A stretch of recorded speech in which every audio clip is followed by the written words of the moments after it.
बुलढाण्यातील खामगावमधील मतदान केंद्रावरती काहीसा गोंधळ झाला। या मतदान केंद्रावरती निवडणूक कर्मचारी हे मतदान यंत्राची तपासणी करत होते, तेव्हा काही उमेदवार आणि कर्मचारी केंद्रावरती दाखल झाले। तपासणीवरती आक्षेप घेत त्यांनी गोंधळ घातला। त्यानंतर निवडणूक निर्णय अधिकाऱ्यांना पाचारण देखील करण्यात आलं। निवडणूक कर्मचारी हे बॅलेट आणि सीपीयूची तपासणी करत असल्याचं त्यांनी सांगितलं। मात्र तरी देखील उमेदवार आणि कार्यकर्त्यांचं समाधान झालं नाही आणि एकच गोंधळ उडाला।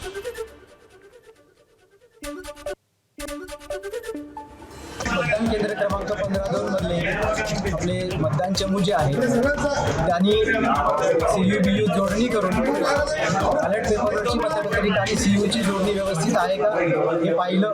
त्याच्यासाठी त्यांना केस उघडून ती जोडणी करावी लागली, परंतु यामुळे उमेदवारांच्या मनामध्ये संभ्रम निर्माण झाला। इथे काय करत आहे, त्यामुळे प्रत्यक्ष इथे आलो, उमेदवारांच्या मनामधला संभ्रम दूर केला। सर्व उमेदवारांना आपण विनंती केली, उद्या सकाळी आपण परत मॉक पोलच्या असाच मोठ्या संख्येने राहा।